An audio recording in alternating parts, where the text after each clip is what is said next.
قوتیں بہت فوکس کر رہی ہیں، اور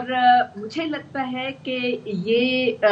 بنگلہ دیش اپنے باقی ساؤتھ ایشین نیشنز کے ساتھ بھی بہت کوآرڈینیٹ کرے گا، اور میرا خیال ہے چائنا کا انفلوئنس تھوڑا سا یہاں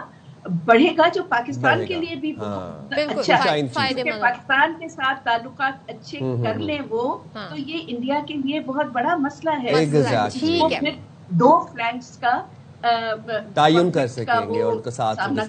بہت شکریہ نغمانہ صاحبہ، آپ نے باخبر رہنے کے لیے وقت نکالا.